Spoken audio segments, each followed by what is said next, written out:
Oke, assalamualaikum warahmatullahi wabarakatuh. Ya, kembali lagi bersama kakak Kak Rey. Nah, kali ini kakak akan membahas ya sedikit bocoran soal UTBK 2022. Ya, ini asli bocoran dari hari pertama ya. Hanya nanti diganti saja angka dan sedikit dimodif. Nah, subbabnya itu kali ini tentang PK atau pengetahuan kuantitatif ya. Yuk untuk pembahasan soalnya langsung kita simak aja. Nah, ini soal yang pertama ya. Jadi soal yang pertama ini tentang dimensi 3. Kita perhatikan di sini ada suatu kubus ya. Nah, kemudian rusuknya katanya 4 cm.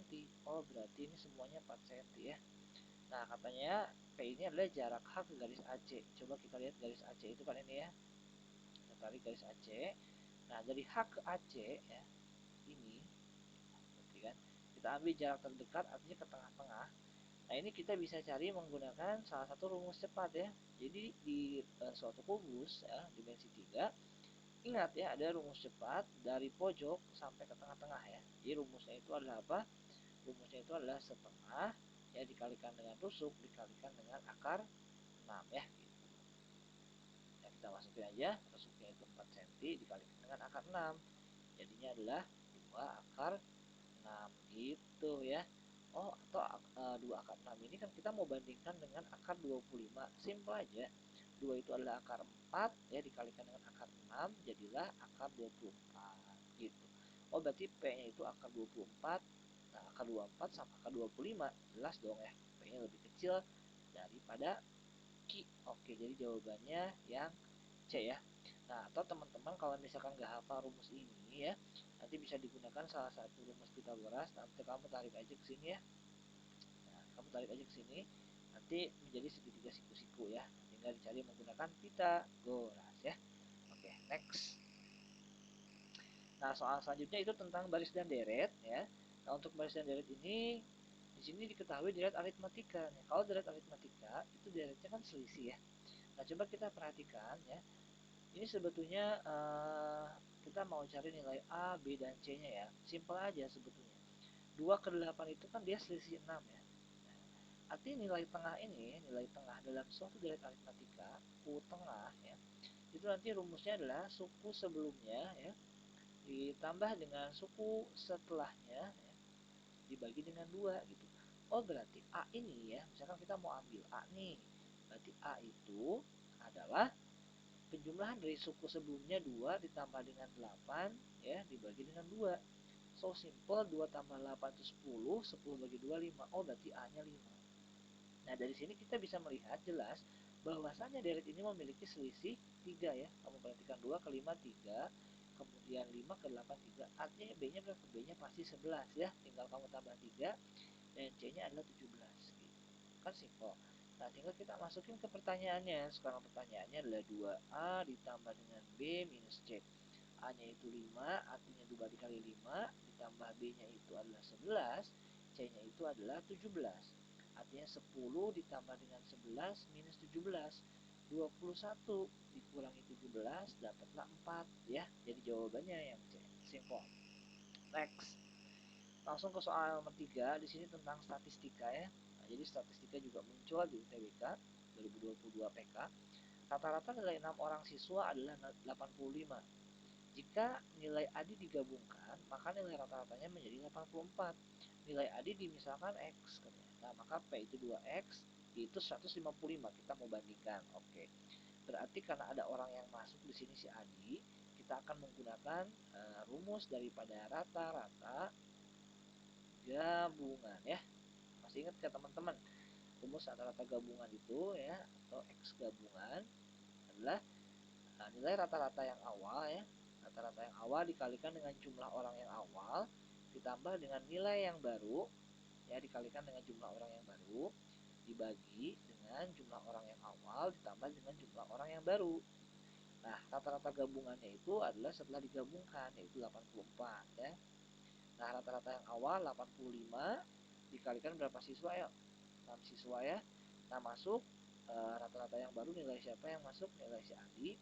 Misalkan X ya di sini dikalikan ya satu orang kan si Adi satu orang ya. Nah, kemudian jumlah orang yang awal itu 6, yang baru itu 7 ya. baru itu 1 ya, jadinya 7 nanti. Oke, jadi 84 dikali dengan ini kan 7 nih ya, 7 dikali silang aja simple, sama dengan 85 kali 6 tambah dengan X. Nah, sekarang 84 dikalikan dengan 7 itu berapa? Nanti 560, 588 ya. 85 kali 6 itu adalah 510 ya, benar ya. Tambah X, berarti X-nya adalah 588 dikurangi 510, jadilah 78. Oh, inilah nilai si Adi atau si X. Nah, katanya P itu 2X, berarti 2 dikalikan dengan 78. Nah, berapa tuh? 2 dikali 78 itu adalah 156 ya. Nah, sekarang kita bandingkan, ya udah jelas ya, simple banget, P-nya lebih besar daripada Q. Next. Nah, di sini soal limit ya, kita langsung bahas aja. Nah, karena kalau kita masukin coba ya, X-nya 1 masukin ke sini jadi 2 kali 1 pangkat berapapun tetap 1 ya. Dikurangi 2 kali 1, 4 kali 1 per 4, ini kan jadinya 0 per 0 ya. Nah, ketika dalam limit itu nggak boleh 0 per 0. Nah, untuk bentuk seperti ini kita bisa turunkan ya. Jadi masih ingat gak cara turunan? Pakai L Hospital ya. Pangkat dikali ke depan jadinya 6N, kemudian pangkatnya dikurangin 1, 3N min 1. Turunan dari 2X simple aja 2. Turunan dari 4X itu 4. Nah, turunan dari 4 itu nggak ada ya, karena dia nggak punya X. Nah, setelah kita turunkan baru kita masukin X-nya adalah 1 ya. Jadinya 6N, ini 1 dipangkatkan dengan 3N min 1 dikurangi 2 per 4. 1 pangkat berapapun hasilnya 1 ya. 1 dikali 6N adalah 6N minus 2 per 4 ya. Nah, ini kan tinggal dibagi 2 semua, kita perkecil jadinya 3N min 1 per 2 ya. Ada nggak di sini? Ada jawabannya yang D. Oke, next di sini soal tentang aritmatika sosial ya. Nah, ini soal yang simple, sebetulnya simple banget. Jadi tentang menabung, Aldo menabung dengan tabungan awal sebesar 4 juta. Dia menabung dengan suku bunga per tahun 6% selama 8 bulan. Nah, katanya P ini adalah tabungan akhir si Aldo. Nah, berarti kita mau cari tabungan akhir ya. Jadi tabungan akhir itu harus ingat nih rumus daripada tabungan ataupun deposito. Ya. Deposito. Nah, ini rumusnya sama, tabungan akhir sama dengan tabungan awal ditambah dengan bunga ya. Karena setiap nabung itu biasanya kita dapat bunga. Karena kenapa dapat bunga? Karena selalu terjadi inflasi ya, atau perubahan nilai mata uang gitu. Nah, tabungan akhirnya kita mau cari, tabungan awalnya itu kita langsung masukin aja 4 juta. Nah, sekarang kita dapat bunganya berapa? Rumus bunga ingat ya, suku bunga dikalikan dengan lamanya menabung ya, ini harus dalam tahun ya, kalau dalam bulan harus dibagi 12, kemudian dikalikan dengan tabungan awal. Nah, ini rumus daripada bunga gitu ya. Oke, langsung kita masukin aja yuk. Berarti 4 juta ditambah, nah ini suku bunganya 6% ya, 6%, 6 per 100 dikalikan dia nabungnya itu 8 bulan. Nah, kita harus bagi dengan 12. Kenapa dibagi 12? Karena ini dalam bulan ya. Tabungan awalnya itu 4 juta ya. Nah, oke, berarti tabungan akhir akan sama dengan 4 juta ditambah dengan, ini kan bisa kita coret nih, 6 dibagi 12 itu 2, 8 dibagi 2 itu 4 ya. Nah, kemudian ini 100-nya kita coret, nolnya 2, jadi 4 dikali 4, 16, ini nolnya 4. Jadi 160 ribu. Oh, berarti dapat bunganya 160 ribu. Tinggal kita tambahin saja, jadinya 4 juta 160 ribu ya. Oh, berarti tabungan akhirnya itu 4 juta 160 ribu. Dia dapat sekitar 160 ribu dari bunga ya. Ternyata kalau kita bandingkan dengan Q sama. Jadi jawabannya P sama dengan Q. Oke, next ya. Soal selanjutnya ini di sini tentang, kita ganti warna dia. Ini soal tentang integral ya. Nah, jadi cara ngintegralin harus ingat ya. Rumusnya itu gini, kalau kita punya integral a x pangkat n ya, diintegralkan terhadap x. Integralnya itu adalah, koefisiennya kita bagi dengan pangkat ditambah 1. Kemudian pangkatnya ditambah 1. Gitu ya. Kalau misalkan tidak ada batasnya harus ditambah dengan C. Tapi kalau ada batasnya nggak usah pakai konstanta. Oke, berarti ini kita integralkan saja yuk. Berarti 4 ya per, ini kan 3 pangkatnya nih. 3 tambah 1, 4. X pangkat 4 ya, tambah 1 per 3 dibagi 2 tambah 1, pangkatnya 3, X pangkat 3. Kemudian ditambahkan dengan A, ini kan X nya pangkat 1 nih, tidak ada ya. Jadi A per 2 ya, 1 tambah 1 kan 2, X pangkat 2 sama dengan 4 ya. Nah ini harus ada batasnya dari 0 sampai 1. Ini kita sederhanakan dulu yuk, ini kan dicoret, jadinya X pangkat 4 ditambah dengan ini juga dicoret, X pangkat 3 ditambah dengan A per 2 X pangkat 2 dari 1 sampai 0 ya, 0 sampai 1. Nah kalau ada batas, ingat aja rumusnya adalah batas atas dikurangi dengan batas bawah gitu ya. Nah, kata-katanya batas atas aja ya, dikurangi batas bawah. Kita masukin batas atasnya 1, 1 pangkat 4 itu 1, 1 pangkat 3 itu 1. Jadi semua X nya diganti sama 1 ya. Ini 1 kuadrat juga 1, 1 kali A per 2 berarti A per 2 ya. Ini batas atas dikurangi batas bawah. Nah kita ganti X nya dengan 0 semua ya, pasti 0 ya. Katanya hasilnya itu adalah 4 nih ya. Yuk kita tambahin 2 ditambah A per 2 sama dengan 4. Nah berarti kan A per 2 nya itu akan sama dengan 2 dong ya, kan 2 tambah 2 nih. Berarti A per 2 nya sama dengan 2. Berarti A nya berapa? A nya adalah, kali silang aja simpel, 2 kali 2 adalah 4 ya. Jadi jawabannya A nya adalah 4 ya. Ganti lagi warnanya biru ya, jangan biru deh, sebentar. Nah ini, tentukan luas daerah yang dibatasi sumbu X dan kurva X kuadrat min X ya. Nah, jadi kalau kita gambarkan, ini kita faktorin dulu yuk. Jadi ini X sama X min 1 ya. Berarti dia X nya itu 0 dan X nya itu 1. Jadi kalau kita gambarkan kurvanya itu dia akarnya di 0 dan di 1 ya.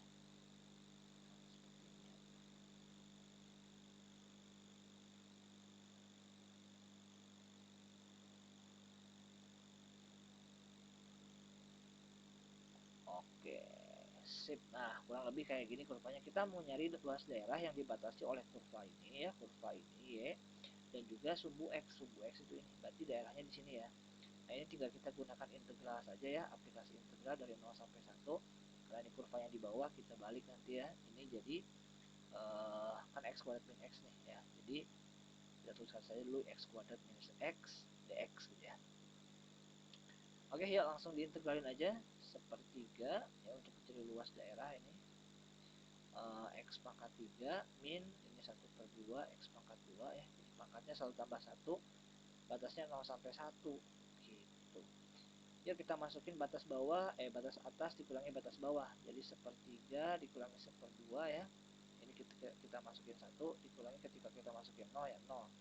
Kan ya. Nah ini tinggal kita kurangin, jadinya nanti min 1/6 ya, 1/12. Nah kenapa negatif? Karena daerahnya di bawah. Cuman nggak apa-apa, kita pengen tahu nilai luasnya itu 1/6 satuan luas. Ini kan tinggal samain penyebut ya, ngitungnya bisa ya. Kali silang, 2 kali ke atas, 3 kali ke atas, 2 kurangi 3 minus 1, bawahnya kaliin 3 kali 2. Nah, so jawabannya yang D. Oke, next, soal selanjutnya tentang matriks ya. Nah, tentang matriks ini kita simpel aja ya, determinannya itu adalah 2. Nah, untuk rumus determinan ya, masih ingat ya, kalikan dengan silang ke kanan, 2x kuadrat dikurangi dengan kali silang ke kiri, 3 dikali x min 3. Determinasi A-nya adalah 2, sama dengan 2x kuadrat, ini kalikan distributif 3x, ini kali ke sini jadi plus 9. Atau kalau kita jadikan persamaan kuadrat, 2x kuadrat min 3x ditambah 9 minus 2 sama dengan 0. 2 nya pindah gitu. Jadinya berapa? 2x kuadrat minus 3x ditambah 7. Nah ini jadi persamaan kuadrat. Yang dicari adalah semua perkalian nilai x. Berarti x1 dikali x2, kita gunakan rumus C per A ya, di persamaan kuadrat. dimana C nya itu konstantanya, A nya itu adalah 2. Jadi jawabannya 7/2. Next, soal selanjutnya kita ganti warna lagi. Di sini fungsi dan turunan ya, tentang fungsi dan turunan. Nah, jadi di sini diketahui fx sama gx. Nah, katanya hx itu adalah fOGX, di mana fOGX itu adalah fGX ya. Yuk berarti kita masukin gx terhadap fx ya. Kan si fx-nya itu adalah x kuadrat min 2 ya. Semua x di fx ini kita ganti dengan x tambah 3. Jadinya apa? Jadinya x tambah 3 kuadrat min 2. Ini adalah hx. Berarti ini kita kuadratin x kuadrat ditambah 6x ditambah 9 min 2 ya. Jadinya hx-nya adalah x kuadrat ditambah dengan 6x ditambah 7. Nah, sekarang kita turunkan ya. H aksen x sama dengan, ingat pangkat kali ke depan ya, pangkatnya dikurangin 1. Ini juga 6 ya. Nah, sekarang kita tinggal substitusi jadi 2. Di 2 dikali 2 ditambah 6. Jadi 4 ditambah 6 jadinya 10. Oke. So jawabannya yang A, gampang ya, ini gabungan dari fungsi dengan turunan. Oke, di soal yang terakhir ya. Ini tentang bidang datar. Diketahui di sini ada jajaran genjang, katanya nilai AB sama dengan AD 4 cm, berarti ini 4, ini juga 4. Nah, jika E dan F berturut-turut merupakan titik tengah CD dan BC. Jadi E ini sama F titik tengahnya ya. Jadi ini 2, ini 2, ini 2, ini 2 ya. Gitu. Maka perbandingan luas daerah yang tidak diarsir terhadap luas jajaran genjang ya. Nah, yang tidak diarsir itu berarti ini sama ini ya. Kita ganti warna dulu. Nah, sekarang gini, kita bakal cari luas daerah yang tidak diarsir itu berarti adalah luas daripada ADE ya.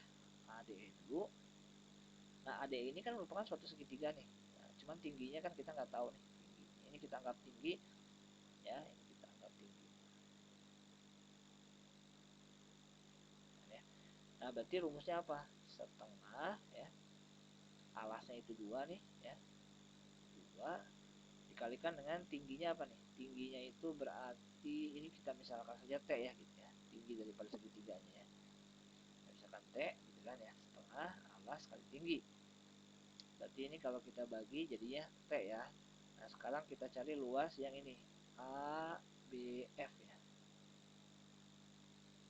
Nah, tingginya juga ini kita nggak tahu ya. Ini kita, tapi ini setengah daripada tinggi ya. Kan tingginya itu full total, ini cuma setengahnya nih. Berarti setengah alasnya itu 4 nih.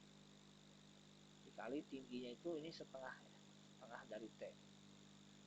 Berarti 4 dibagi ini jadinya tinggal T gitu ya. Oh, kalau kita tambahkan ini menjadi 2T gitu kan ya. Oke, jadi kita dapatkan luas yang tidak diarsirnya itu adalah 2T. Nah, sekarang kita akan cari luas si jajaran genjang ya. Luas jajaran genjang itu adalah alas kali tinggi. Alasnya itu 4, yang ini, yang bawah aja kita ambilnya. Tingginya itu berarti ini ya. Nah, yang lurus. Jadi tinggi itu harus, alas dengan tinggi harus tegak lurus ya. Jadi nggak boleh kamu ambil tingginya yang miring ke sini, yang AD, nggak boleh. Tingginya itu tadi kita misalkan sebagai T gitu kan ya. Oke. Oke, berarti jadi luas daripada jajaran genjangnya itu adalah 4T ya. Nah, sekarang kita bandingkan ya, perbandingannya. Jika kita bandingkan 2T kan, kita bagi dengan 4T ya. Nah, sekarang 2T dibagi dengan 4T berarti kita coret. Oke, berarti jadi jawabannya adalah 2/4 gitu ya, atau 1/2 ya. Jadi daerah yang di ini 1/2 ya. Ini tadi typo, opsi yang A itu 1/2 harusnya, jadi jawabannya adalah yang A ya. Oke, jadi itu soal-soal ya tentang bocoran UTBK 2022 tentang PK ya. Nah, jadi kakak cuma mau bagi 10 soal aja ya. Untuk sumber lainnya tunggu aja di next video ya. Pokoknya pantengin terus dan semoga bermanfaat. Assalamualaikum warahmatullahi wabarakatuh.